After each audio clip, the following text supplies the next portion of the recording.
Hi guys, welcome to my channel Pratham Chopra this side. So last year 11 महीने पहले मैंने अपने 6 महीने अमेज़ॉन के एक्सपीरियंस को शेयर किया था। गो एआई में था मैं प्रोफाइल में एंड आप लोगों ने उसको काफ़ी सारा प्यार दिया।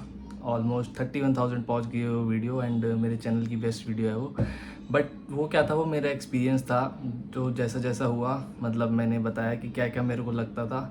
बट आज भी उसके सिमिलर डाउट्स मेरे को आ रहे हैं उस दिन से। ऑलमोस्ट 534 कमेंट्स पहुंच गए उस वीडियो पे एंड आज भी ऑलमोस्ट डेली मेरे को मैसेजेस आते हैं, कोई डाउट आता है तो आई थॉट मैं उसके ऊपर एक वीडियो प्रिपेयर करूं। थोड़ी डिटेल्ड होगी, है ना, बट आपके 90 to 95% डाउट्स क्लियर कर देगी। क्योंकि क्या होता है, कई बार आप कमेंट भी करते हो एंड ना पहले कमेंट की तो मेरे को नोटिफिकेशन आ जाती है, जब मैं उसका रिप्लाई देता हूँ उसके बाद अगर आप कुछ पूछते हो तो मेरे को नोटिफिकेशन नहीं आती है उसकी। आई डोंट नो ऐसा क्यों होता है, बट नहीं आती है तो वो रह जाता है। कई बार मैसेजेस भी रह जाते हैं देखना, कई क्योंकि टेलीग्राम पे आते हैं, कोई मेल आईडी पे भेजता है, कोई इंस्टाग्राम पे भेजता है, तो कई बार रह जाते हैं।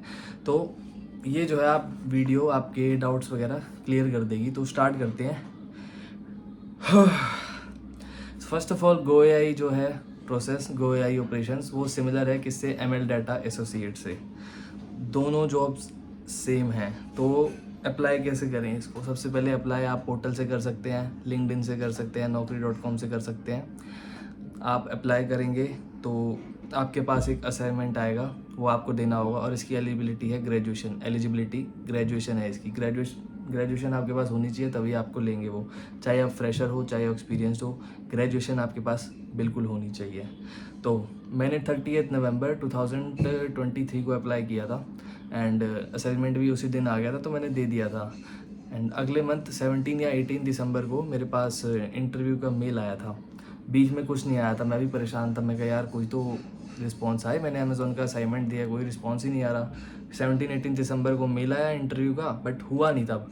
फिर उसके बाद दोबारा मेल आया 4-5 दिन बाद, दिसंबर एंड में ही मेरे पास मिला है एंड उसके बाद मेरा इंटरव्यू भी कंडक्ट हो गया था। फिर जनवरी की स्टार्टिंग में मेरे पास एक एचआर कॉल आई थी, 6 जनवरी को आई गेस। उन्होंने मेरे को बताया कि आपकी सैलरी जो है अंडर 20,000 रहेगी एंड आपकी ज्वाइनिंग 29 से होगी। तो 29 को मेरी ज्वाइनिंग हुई एंड हाँ, अब ज्वाइनिंग से पहले ए टू जी पोर्टल होता है, उसके ऊपर आपको बहुत सारे डॉक्यूमेंट्स वगैरह अपलोड करने होते हैं एंड वहाँ मैंने अपलोड करे डॉक्यूमेंट्स। आप की जो मेल होती है ना जिससे आप अप्लाई करते हो, उसी से आपको डॉक्यूमेंट्स अपलोड करने होते हैं एंड आपको एड्रेस वगैरह भी डालना होता है जिससे आपके घर पे वो आ जाता है, इक्विपमेंट्स आ जाती है। तो मेरे पास लैपटॉप, चार्जर वगैरह सब आ गया था, ज्वाइनिंग से पहले ही आ गया था।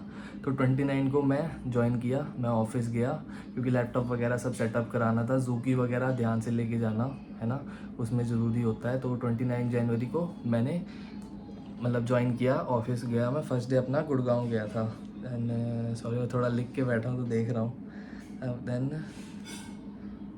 असाइन हुए ट्रेनिंग, हाँ तो फिर वो ट्रेनर असाइन हुए, ट्रेनिंग वगैरह स्टार्ट हुई। ट्रेनिंग चली शायद 1 हफ्ते चली या 10 दिन चली, 1 हफ्ते या 10 दिन चली। उसके बाद आया हमारा ग्रेजुएशन। ग्रेजुएशन क्या होता है कि आपको ट्रेनिंग में ना प्रोसेस के बारे में सिखाएंगे। सबसे पहले तो प्रोसेस होता क्या है इसके अंदर, नॉर्मल वीडियोस होती है जो कि वेयर हाउसेज़ की होती है। कोई बंदा स्टोर कर रहा होता है प्रोडक्ट को, तो आपको उस पर रिलेटेड ऑप्शंस बताने होते हैं, किया है नहीं किया है। ये थोड़ा कुछ अगर आपको ब्लर लगती है तो डिसलाइक करके वो मार्क करना होता है, या बीच में कई बार कट भी हो जाती है वीडियो। तो बहुत थोड़ा सा डिटेल में हो जाता है, ट्रेनिंग में आपको सिखाते हैं। मैं ओवरव्यू दे रहा हूँ कि आपको वीडियोस देखनी है और कुछ ऑप्शंस होंगे उसे मार्क करना है ना।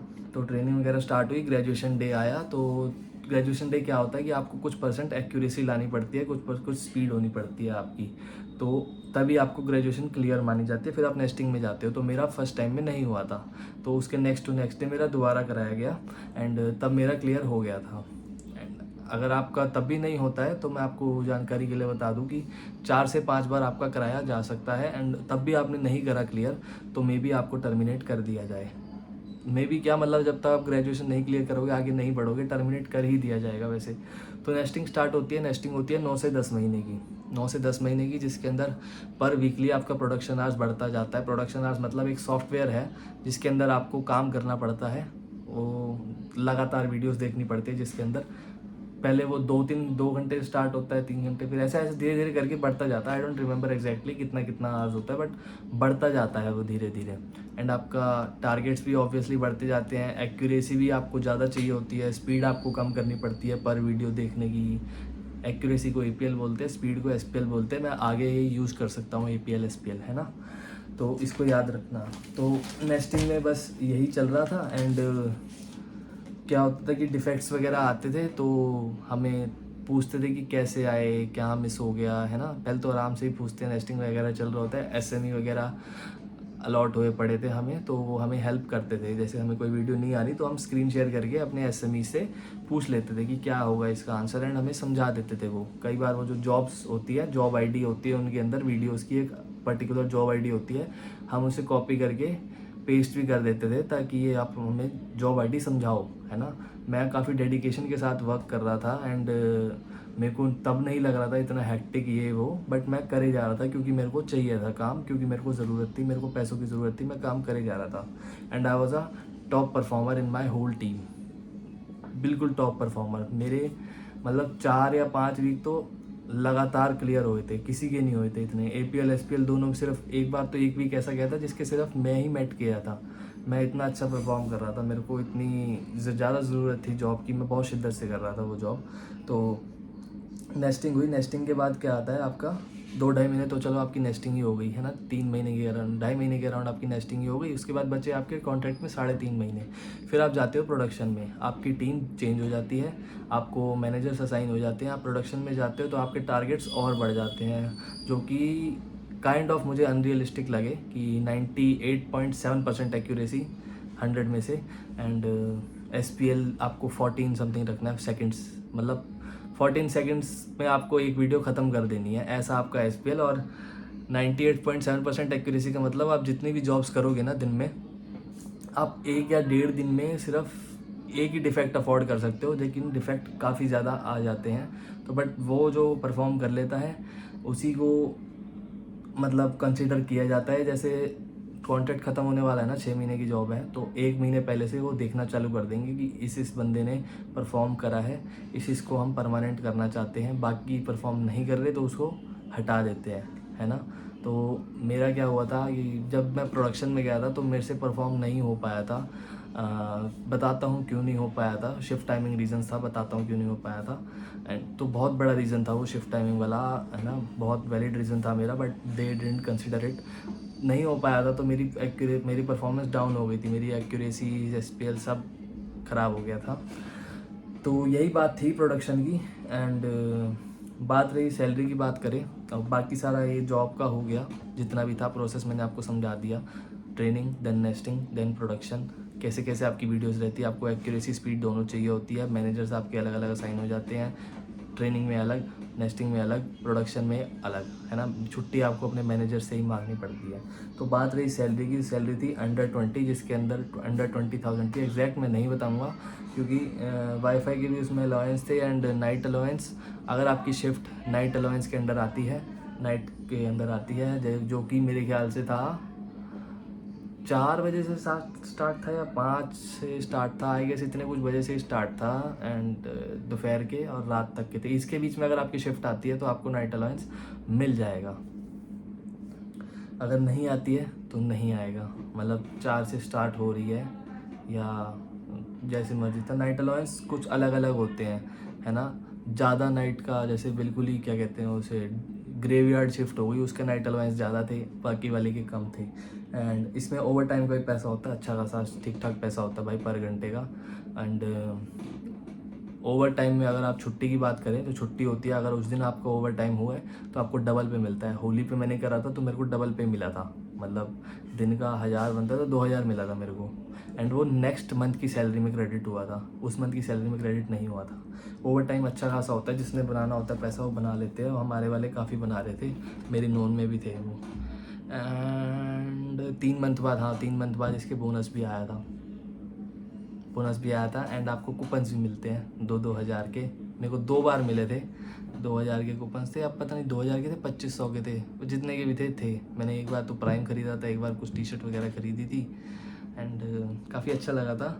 लीव्स का कहूँ तो लीव्स मिल जाती है आसानी से, बट आपके पास वैलिड रीज़न होना चाहिए। ऐसे नहीं कि आज आपको मन नहीं कर रहा तो आपको लीव दे देंगे, बट नहीं, थोड़ा बहुत आपका वैलिड बोल दो कि हेडेक हो रहा है। मतलब इस जॉब में ना काफ़ी ज़्यादा आपको एक्टिव रहना पड़ता है। तो अगर आप ये भी कंसिडर करोगे ना कि मेरे को थोड़ा वॉमिट फील हो रहा है, अच्छा नहीं लग रहा, तबीयत ख़राब हो रही है, कई बार ऐसा हो जाता है इसके अंदर स्क्रीन देख देख के कि आपका हेडेक बहुत ज़्यादा हो जाता है, तो आपको मन नहीं करता, आइज़ भी पेन होने लग जाती है, तबीयत ख़राब होने के चांसेस रहते हैं इसके अंदर। तो दे देते हैं छुट्टी, वो भी इस बात को समझते हैं, क्योंकि वो भी मैनेजर्स वगैरह भी, ट्रेन एसएमईज वगैरह भी इन्हीं चीज़ से गुजर के आए होते हैं। तो आप वैलिड रीज़न दोगे तो आपको लीव मिल जाएगी। ऐसे कहोगे कि मेरा मन है, मेरे को छुट्टी चाहिए, तो नहीं मिलेगी। थोड़ा तबीयत ख़राब का, थोड़ा फैमिली इशू बोल दोगी, जहाँ जाना है, थोड़ा काम बोल दोगी ज़रूरी है, तो ऐसे करके आपको लीव्स मिल जाती है। कई बार मेरी तबीयत ख़राब हुई, मेरे को हाफ डे वगैरह भी मिले। मैं ऐसा नहीं कह रहा कि नहीं मिले, आज आसानी से मिले। मतलब मैंने 6 महीने के अंदर अपनी सारी कैजुअल लीव ख़त्म कर दी थी। कैजुअल लीव, सिक लीव मेरी सारी ख़त्म हो गई थी। एनुअल लीव एक भी नहीं करी थी मैंने ख़त्म। और शिफ्ट टाइमिंग यार आपके कुछ भी हो सकते हैं, कुछ भी। जैसे मैंने ट्रेनिंग स्टार्ट करी थी तो 10 से 7 शिफ्ट टाइमिंग थे, एंड नेस्टिंग के अंदर 12 से 9 और 2 से 11 थे। 12 से 9, हाँ 2 से 11 थे। फिर मैं प्रोडक्शन में मूव ऑन हुआ तो 5 से 2, सुबह के 5 से 2 और 4 से 1। जो 4 से 1 वाली शिफ्ट थी उसके अंदर नाइट अलाउंस मिला था। बट ये थोड़ी गंदी शिफ्ट होती है कि सुबह उठा नहीं जाता यार, बहुत। इसी वजह से जो है मेरी परफॉर्मेंस डाउन गई थी, क्योंकि उठा मेरे से जाता नहीं था। कई बार ऐसा हुआ था कि मैंने बिना सोए शिफ्ट करी थी अपनी पूरी। मैंने मैनेजर से भी कहा था कि मेरे को इश्यूज़ है, तबीयत भी मेरी ख़राब हो गई थी, but they didn't consider it, है ना। बाकी फिर मेरे को कॉन्ट्रैक्ट ख़त्म हुआ तो मेरे को बाहर ही आना पड़ा। एंड पीएफ भी कटता है आपका इसके अंदर, 1800 रुपये कटता है, 1800 समथिंग कटता है। 1800 आप लोग देते हो, 1800 कंपनी देती है, तो वहाँ जुड़ता रहता है आपके ईपीएफओ पोर्टल में। हाँ, और साथ में इसका कार्ड भी मिलता है, प्लक्सी कार्ड, जिसके अंदर आपके 1100 रुपये पर महीने क्रेडिट होते हैं। अब बात करते हैं रेजिग्नेशंस की। काफ़ी ज़्यादा मेरे को डाउट आ रही है कि रेजिग्नेशन नहीं करने देते मैनेजर्स। तो हाँ भाई, ये सच है। मैनेजर आपको इग्नोर करेंगे एंड आपको क्या कहते हैं, रोकेंगे कि मत करो रिज़ाइन, क्योंकि उन पे पीछे से बहुत प्रेशर होता है कि रिज़ाइन नहीं करने देना। बट आपको अगर बहुत ही ज़्यादा यही है कि नहीं कर पा रहे रिज़ाइन, तो जैसे तैसे कुछ ना कुछ बहाना मारो, बट ज़िद पे अड़े रहो कि मेरे को करना है। मैनेजर नहीं मान रहा तो अपर मैनेजर या उसके ऊपर मैनेजर, आप कर लोगे, बट वैलिड रीज़न थोड़ा दे देना, है ना। मेडिकल बोलोगे तो आपसे मेडिकल डॉक्यूमेंट्स मांगेंगे वो, है ना। बट कुछ और रीज़न आप दे सकते हो, फैमिली इश्यूज़ का दे सकते हो, या आपको आगे पढ़ना है, बस नहीं करना, है ना। आपकी परफॉर्मेंस भी डिप होती जाएगी तो आपको शायद कंसिडर कर ले कि आप ये रीज़न वैलिड है, इससे नहीं हो रहा है। मेरे को तो देने नहीं दिया था रेजिग्नेशन, और मैं देना भी नहीं चाहता था, क्योंकि प्रोडक्शन में ही मेरी ख़राब हुई थी। एंड एक महीना तो मेरे को देखने में ही लग गया था कि क्या ख़राब है। दूसरे महीना मैं ट्राई कर रहा था, फिर 1-1.5 महीने बचा था। मैंने कहा क्या रिज़ाइन मारूंगा यार मैं इसके अंदर, जैसा चल रहा है वैसे चलने दे। मैं ट्राई करता था बट नहीं हो पाता था। एंड तो बिकॉज रेजिग्नेशन इज़ यार your personal choice, nobody can't stop you, है ना। एंड के पॉलिसीज़ में भी नहीं लिखा है कि आप रेजिग्नेशन से इनकार कर सकते हैं, मैनेजर्स वगैरह। बट सीन क्या हुआ है, मेरी अभी एक से बात हुई थी, नोटिस पीरियड 1 महीने से 2 महीने हो गया है। तो शायद है कि, मेरे को पक्का नहीं पता, क्योंकि उस बंदे ने मेरे को बताया तो मैं आपको बता रहा हूँ, बाकी मेरे को गारंटीड नहीं पता। बाकी आप यू कैन ऑप्ट फॉर यार रेजिग्नेशन ना, मतलब नहीं करने देते, बट ज़िद पे अड़े रहो कि करना है, अगर आपको करना ही है तो। एंड और क्या हुआ था कि मेरे साथ क्या हुआ था कि लास्ट मंथ में ना, मेरा जब लास्ट मंथ आया था तो मैनेजर ने मेरे को बता दिया था कि आप तो परमानेंट नहीं हो रहे हो, बट मैं आपको रेफ़र कर दूंगा, तो अपनी परफॉर्मेंस ना अगर आप अच्छी रखोगे तो ही रेफ़र करूँगा, नहीं तो नहीं करूँगा। एंड उस चक्कर में भाई मैंने डेडिकेशन से काम करा। कई बार मेरी छुट्टी होती थी, मैंने कैजुअल लीव पहले से ले रखी होती थी, बट कोई और छुट्टी मांग लेता था तो मैनेजर मेरे से रिक्वेस्ट करते थे कि आप काम कर लो, आप थोड़ा सा काम कर लो आप, ताकि कंपेंसेट हो चुके। मैंने इतनी भी हेल्प करी थी कि चलो मैं कर देता हूँ, कोई बात नहीं। बट स्टिल जब उन्होंने मेरे को झांसा दिया कि आपको 2 महीने बाद मैं रेफ़र कर दूंगा, वापस से जॉब आपकी मिल जाएगी आपको, बट मैंने जब 2 महीने बाद पूछा तो उन्होंने मेरे को रिस्पॉन्स ये दिया कि मैं नहीं कर सकता एंड अभी वैकेंसी नहीं है, ये वो, जबकि वैकेंसीज़ वगैरह अच्छी खासी थी। तो थोड़ा देख के रहना कि सब यहाँ जो कॉर्पोरेट होता है ना, सब अपना ही मतलब निकालते हैं आपसे। कोई किसी के साथ पर्सनल रिलेशन बनाने की ऐसा ज़रूरत नहीं है, कोई आपका अपना नहीं है इसके अंदर, है ना। जॉब से जॉब तक अपनी बात रखो, डोंट मेक इट पर्सनल। बात रहे बस, और तो सब हो गया। बाकी वर्क प्रेशर तो देखो काफ़ी ज़्यादा रहता है, पर मैं अपना बताऊं तो मैं इसके साथ साथ पढ़ लेता था, मैं इसके साथ साथ घूम लेता था। नींद में थोड़ी दिक्कत रहती थी, बट मैं इसके साथ साथ अच्छा खासा एंजॉय कर लेता था इस जॉब के साथ साथ। वर्क प्रेशर रहता था बट मेरी परफॉर्मेंस पहले ठीक जा रही थी, तो मेरे को फील नहीं होता था। एंड क्योंकि आई डोंट नो, सॉफ्टवेयर तब दूसरा था, एंड हमारे जाते जाते ना नाइकी ट्रॉन 2 हो गया था। पहले नाइकी ट्रॉन 1 था, हम उस पर काम करते थे, वो ज़्यादा इजी था। बाकी जो ट्रॉन 2 है ना, वो बहुत बेकार सा था, मैंने कभी उस पर काम नहीं करा। जेन 2 करके है वो। तो हो सकता है परफॉर्मेंस अब लोगों की ज़्यादा डिप हो रही हो पहले से, बट उस टाइम परफॉर्मेंस बेटर रहती थी, तो मेरे को ऐसा कोई इशू नहीं होता था। बाकी देखो, आंखें तो दर्द करती ही है, कोई भी जॉब है, आपको काम तो करना है। प्रोडक्शन आवर्स देने में ऐसी तैसी हो जाती थी, 6.8 आवर्स प्रोडक्शन आवर्स देने होते थे। बहुत बुरी हालत हो जाती थी, कई बार तो आपको 2-2 3-3 घंटे ना लगातार काम करना पड़ता था विदाउट ब्रेक, क्योंकि प्रोडक्शन आवर कंप्लीट करने के लिए ये सब करना पड़ता था, एंड हम करते भी थे। तो वर्क प्रेशर तो रहता है, तो यही सब था। एंड एट द एंड कुछ रह गया हो डिस्कस करने के अलावा? आई डोंट थिंक सो कुछ रह गया है। रेजिग्नेशन बता दिया मैंने, सैलरी बता दी मैंने, अलाउंसेस वगैरह सब बता दिए, फ्लेक्सी कार्ड बता दिया, नेस्टिंग, ट्रेनिंग, प्रोडक्शन सब बता दिया, एंड इक्विपमेंट्स क्या क्या आते हैं ये भी बता दिया। लैपटॉप नहीं बताया तो लैपटॉप, माउस, चार्जर्स होगी, बैग, एंड आप रिटर्न उसे कर देते हो। इसके बाद वो मतलब जॉब ख़त्म होगी तो वो अपने आप ही आपका रिटर्न इनिशिएट कर देंगे, तो आपको लैपटॉप और चार्जर और जू की ही देनी पड़ेगी, बाकी बैग और बाकी सामान आपका ही होगा। ये एडिशनल इन्फो मैं ऐड कर देता हूँ। And I don't think so कुछ इसके बाद भी कुछ रह गया है। And still if you feel की चीज़ें रह गई हैं तो my comment section is open for you. Telegram is there, Instagram is there. I always try my best, है ना। आप चाहे मेरी पिछली वीडियो भी देख लीजिए, मैं हर कमेंट का रिप्लाई करता हूँ। मेरे से जितना हो सकता है मैं उतनी इन्फो देता हूँ जितना मेरे को पता होता है, बाकी फेक इन्फो मैं कभी नहीं देता। थैंक यू गाइस, काफ़ी ज़्यादा पसीना पसीना हो गया है, बट आई होप ये वर्थ इट हो, आप लोगों को समझ आ गया हो जो भी जॉब का है ना। Choose your job wisely. If you have another option don't go for it, if you have another better option don't go for it. अगर आपके पास कॉलिंग वॉलिंग ही ऑप्शन है, अगर आप उसमें इंटरेस्टेड नहीं है, तो you can choose this job.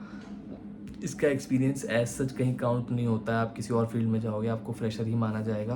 Content moderation में शायद ये एक्सपीरियंस इसका काउंट कर लिया जाए बाद में, बट एज सच नहीं हो सकता है। एंड हाँ, इसके इंटरनल पोस्टिंग के बारे में मेरे को काफ़ी लोग पूछते थे, एक और सवाल याद है। इंटरनल पोस्टिंग जो मेरे को बताई गई थी कि आप 18 मंथ्स बाद एलिजिबल होते हो आप IJPs के लिए, इंटरनल जॉब पोस्टिंग उसे कहते हैं। उसके एग्ज़ाम आपको क्लियर करने पड़ते हैं, उसके लिए आपके पास वैलिड क्या कहते हैं स्किल्स भी होनी चाहिए। फॉर एग्जांपल जैसे आप GoAI एसोसिएट लग रहे हो, बट आपको जाना है data analysis, data science and what ever जो भी और चीज़ें होंगी, आपको किसी के अंदर भी जाना है, मे बी HR के अंदर आपको जाना है, तो पर्टिकुलर स्किल्स होती है वो आपको होनी चाहिए। एंड क्या कहते हैं, हाँ, पर्टिकुलर स्किल्स आपके पास होनी चाहिए, एंड 18 मंथ्स आपके कंप्लीट होने चाहिए। एंड बात रही प्रमोशन वगैरह की, तो प्रमोशन वगैरह मेरे को नहीं पता एज सच। जो मेरे लोग काम कर रहे हैं उनको अभी तक नहीं मिला है, बट वो खुश हैं इस जॉब से, क्योंकि 6 महीने बाद ना उन लोगों का ट्रांसफ़र हो गया था दूसरे प्रोसेस के अंदर, जो कि बहुत ही ज़्यादा आरामदायक है। एंड आई ऑलवेज रिग्रेट कि यार काश मैं 6 महीने टिक जाता तो मेरा भी चेंज हो जाता प्रोसेस और मैं अभी तक मज़े मार रहा होता। तो प्रमोशन वगैरह का ज़्यादा मेरे को नहीं पता है इसके अंदर, बट देख लीजिए, आपको मतलब इतना लंबा टिक पाएँ तो ही बेटर है ये सब चीज़ जानने के लिए। बट पहला आपका गोल होना चाहिए आप 6 महीने टिको इसके अंदर, 6 महीने टिको, जॉब के साथ अपनी दोस्ती करो, है ना। अगर आपको उस जॉब में टिकना है तो आपको अच्छी लगानी पड़ेगी। आपको वो बुरी लग रही है, रोज़ उस टाइम बुरी लग रही है, मन नहीं कर रहा करने का, तो मन कर रहा है बस लैपटॉप बंद कर दूँ, बैठ जाऊँ, किसी की ना सुनूँ, तो नहीं हो पाएगी वह जॉब, है ना। अपने फ्रेंड्स के साथ कभी कभार कॉल पे रह लिया करो, उनके साथ हम डाउट शेयर करते थे कि मेरे को वीडियो में डाउट आ रहा है, मेरे को जॉब में डाउट आ रहा है, प्लीज़ मेरा सॉल्व कर दे। या वो लोग पूछते थे मेरे से कॉल पे कि स्क्रीन शेयर करके हम सब रहते थे, तो किसी को भी डाउट आता था वो स्क्रीन शेयर करके पूछता था कि गाइस तुम्हें बताओ क्या लग रहा है इसका आंसर। तो हम थोड़ा बहुत वोटिंग कर लेते कि ये लग रहा है, एंड कर देते थे मार्क। फिर भगवान भरोसे SME से भी पूछ लेते थे, बट कई बार SMEs अवेलेबल नहीं होता, और कई बार आपको भरोसा भी नहीं होता उन पे कि ये सही बता रहा है गलत बता रहा है, तो आपस में पूछ लेते थे।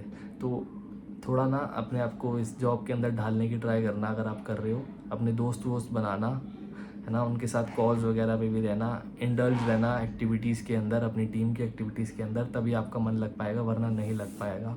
बोझ समझोगे तो बोझ ही लगेगी। और हाँ, अगर आपके पास कोई और बेटर ऑप्शन है तो go for it, don't go for this job, क्योंकि आई डोंट थिंक सो ये आपका एक्सपीरियंस काउंट करवाएगी एंड ये आपको बेटर फील कराएगी। Thank you, this was all. कोई भी और चीज़ हो तो पूछ लेना। Okay, bye.